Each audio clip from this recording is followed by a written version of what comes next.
Big boss Kannada season 11 ರಲ್ಲಿ ಹವಾ ಹುಟ್ಟಾಕಿರುವ ಸ್ಪರ್ಧಿ lawyer Jagadish big boss ಮನೆಯಲ್ಲಿರುವ ಎಲ್ಲ ಸ್ಪರ್ಧಿಗಳ ವಿರೋಧವನ್ನ ಕಟ್ಟಿಕೊಂಡು ಮನೆಯಿಂದ ಹೊರಗಡೆ ಬರೋದಕ್ಕೆ ರೆಡಿಯಾಗಿದ್ದಾರೆ. ಇದಲ್ಲದೆ ಲಾಯರ್ ಜಗದೀಶ್ ಬಿಗ್ ಬಾಸ್ಗೆ ಎಚ್ಚರಿಕೆ ಕೊಟ್ಟಿರುವ ವಿಡಿಯೋ ಸೋಷಿಯಲ್ ಮೀಡಿಯಾದಲ್ಲಿ ಸಖತ್ ಸದ್ದನ್ನ ಮಾಡುತ್ತಿದೆ.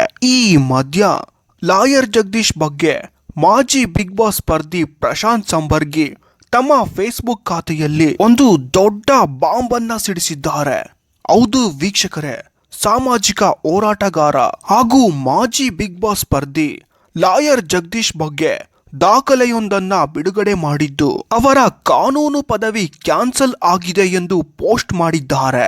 ಬಿಗ್ ಬಾಸ್ ಮನೆಯೊಳಗೆ ನಾನೇ ಸಿಂಹ ಎಂದು ಹೇಳಿಕೊಂಡು ಅಬ್ಬರಿಸುತ್ತಿರುವ ಜಗದೀಶ್ ಅವರಿಗೆ ಇದು ಗೊತ್ತಿದೆಯೋ ಇಲ್ಲೋ ಗೊತ್ತಿಲ್ಲ, ಆದ್ರೆ ದೆಹಲಿ ಬಾರ್ ಕೌನ್ಸಿಲ್ ಜಗದೀಶ್ಗೆ ನೀಡಿರುವ ಅಡ್ವೊಕೇಟ್ ಬಾರ್ ಕೌನ್ಸಿಲ್ ನೀಡುವ ಲೈಸೆನ್ಸ್ ಅನ್ನ ರದ್ದುಪಡಿಸಿದೆ. ಅಷ್ಟಕ್ಕೂ ಪ್ರಶಾಂತ್ ಸಂಬರ್ಗಿ ರಿವೀಲ್ ಮಾಡಿರುವ ಪೋಸ್ಟ್ ನಲ್ಲೇನಿದೆ ಪ್ರತಿಯೊಂದು ವಿಚಾರವನ್ನ ತಿಳಿಸ್ಕೊಡ್ತೇನೆ ವೀಕ್ಷಕರೇ.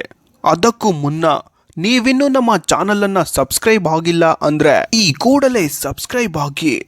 ಹೌದು ವೀಕ್ಷಕರೇ, ಲಾಯರ್ ಜಗದೀಶ್ ಉರ್ಫ್ ವಕೀಲ್ ಸಾಬ್ ಅಂತಲೇ ಕರ್ನಾಟಕದಲ್ಲೇ ಫೇಮಸ್ ಆಗಿದ್ದ ಜಗದೀಶ್ ಒಂದಷ್ಟು ದಿನ ಸೈಲೆಂಟ್ ಆಗಿದ್ದ ಲಾಯರ್ ಜಗದೀಶ್ ಹೊರಬಂದು ರಾಜಕೀಯ ಮುಖಂಡರ ವಿರುದ್ಧ ಕಿಡಿಕಾರಿದ್ರು.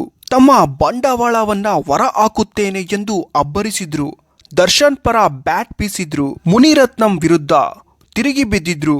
ಈ ಬೆನ್ನಲ್ಲೇ ಬಿಗ್ ಬಾಸ್ ಮನೆಗೆ ಎಂಟ್ರಿ ಕೊಟ್ಟು ಆವಳಿಯನ್ನ ಎಬ್ಬಿಸಿದ್ದಾರೆ. ಸದ್ಯ ವಿವಾದದಿಂದಲೇ ಸದ್ದು ಮಾಡಿದ್ದ ಲಾಯರ್ ಜಗದೀಶ್ ವಿರುದ್ಧ ಪ್ರಶಾಂತ್ ಸಂಬರ್ಗಿ ತಿರುಗಿ ಬಿದ್ದಿದ್ದಾರೆ. ತನ್ನ ಫೇಸ್ಬುಕ್ ಖಾತೆಯಲ್ಲಿ ಪೋಸ್ಟ್ ಒಂದನ್ನ ಹಂಚಿಕೊಂಡಿದ್ದು ಬಿಗ್ ಬಾಸ್ ಜಗದೀಶ್ನ ಲಾ ಡಿಗ್ರಿ ಕ್ಯಾನ್ಸಲ್ ಆಗಿದೆ ಎಂದು ಬರೆದುಕೊಂಡಿದ್ದಾರೆ. ಇದರೊಂದಿಗೆ ದಾಖಲೆಯೊಂದನ್ನ ಹಂಚಿಕೊಂಡಿದ್ದಾರೆ. ಅಷ್ಟಕ್ಕೂ ಪ್ರಶಾಂತ್ ಸಂಬರ್ಗಿ ಪೋಸ್ಟ್ ನಲ್ಲೇನಿದೆ ಅಂತ ನೋಡೋದಾದ್ರೆ ಬಿಗ್ ಬಾಸ್ ಜಗದೀಶ್ನ ಲಾ ಡಿಗ್ರಿ ಕ್ಯಾನ್ಸಲ್ ಆಗಿದೆ.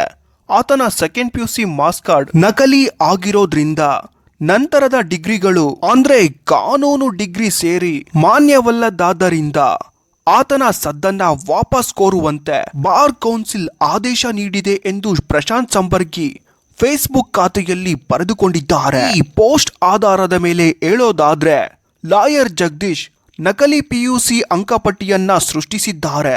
ಅದರ ಮೂಲಕ ಪದವಿ ಹಾಗೂ ಕಾನೂನು ಪದವಿಯನ್ನ ಪಡೆದಿದ್ದಾರೆ. ಈ ಅಂಕಪಟ್ಟಿಯನ್ನ ಕೊಟ್ಟು ದೆಹಲಿ ಬಾರ್ ಕೌನ್ಸಿಲ್ನಲ್ಲಿ ಕಾನೂನು ಪದವಿ ಆಧಾರದ ಮೇಲೆ ವಕೀಲಿಕೆ ಸನ್ನದನ್ನ ಪಡೆದಿದ್ದಾರೆಂದು ಹೇಳಲಾಗಿದೆ. ಇದು ನಕಲಿ ಅಂಕ ಪಟ್ಟಿ ಕೊಟ್ಟಿದ್ದು ಅವರ ಕೌನ್ಸಿಲ್ ಲೈಸೆನ್ಸ್ ರದ್ದು ಕೋರಿ ಅರ್ಜಿ ಸಲ್ಲಿಸಲಾಗಿತ್ತು. ಅದನ್ನೇ ಆಧಾರವಾಗಿ ಇಟ್ಟುಕೊಂಡು 2024 ಏಪ್ರಿಲ್ನಲ್ಲಿ ನಡೆದ ಬಾರ್ ಕೌನ್ಸಿಲ್ ಸಭೆಯಲ್ಲಿ KN ಜಗದೀಶ್ ಅವರು ನೀಡಿದ್ದ PUC ಅಂಕಪಟ್ಟಿ ಎಂದು ಹೇಳಲಾಗಿದೆ. ಅಲ್ಲದೆ ಪದವಿ ಹಾಗೂ LLB ಕೂಡ ಅಮಾನ್ಯ ಎಂದು ವಕೀಲಿಕೆ ಪರವಾನಗಿಯನ್ನು ರದ್ದುಗೊಳಿಸಲಾಗಿದೆ ಎಂದು ಹೇಳಲಾಗಿದೆ. ಒಟ್ಟಾರೆ ಬಿಗ್ ಬಾಸ್ ಮನೆಗೆ ಹೋದ ಬಳಿಕ ಜಗದೀಶ್ ನಕಲಿ ಅಂಕಪಟ್ಟಿ ಪ್ರಕರಣ ಹೊರಬಿದ್ದಿದೆ. ಇನ್ನ ಬಿಗ್ ಬಾಸ್ ಮನೆಗೆ ಬಂದು ಸಿಕ್ಕಾಪಟ್ಟೆ ಸದ್ದನ್ನ ಮಾಡಿದ್ದ ಲಾಯರ್ ಜಗದೀಶ್ ಅವರ ಕಾನೂನು ಡಿಗ್ರಿ ಕ್ಯಾನ್ಸಲ್ ಬಗ್ಗೆ ನೀವೇನ್ ಹೇಳ್ತೀರಾ? ತಪ್ಪದೆ ಕಮೆಂಟ್ ಮಾಡುವುದರ ಮೂಲಕ ನಮಗೆ ತಿಳಿಸಿ. ಇನ್ನಷ್ಟು ಬಿಗ್ ಬಾಸ್ನ ಅಪ್ಡೇಟ್ಗಳಿಗಾಗಿ ಈ ಕೂಡಲೇ ನಮ್ಮ ಚಾನಲ್ ಅನ್ನು ಸಬ್ಸ್ಕ್ರೈಬ್ ಆಗಿ. ಈ ಮಾಹಿತಿ ನಿಮಗೆ ಇಷ್ಟವಾಗಿದ್ದರೆ ಒಂದು ಲೈಕ್ ಕೊಡುವುದರ ಮೂಲಕ ನಮಗೆ ತಿಳಿಸಿ. ಧನ್ಯವಾದಗಳು ವೀಕ್ಷಕರೇ.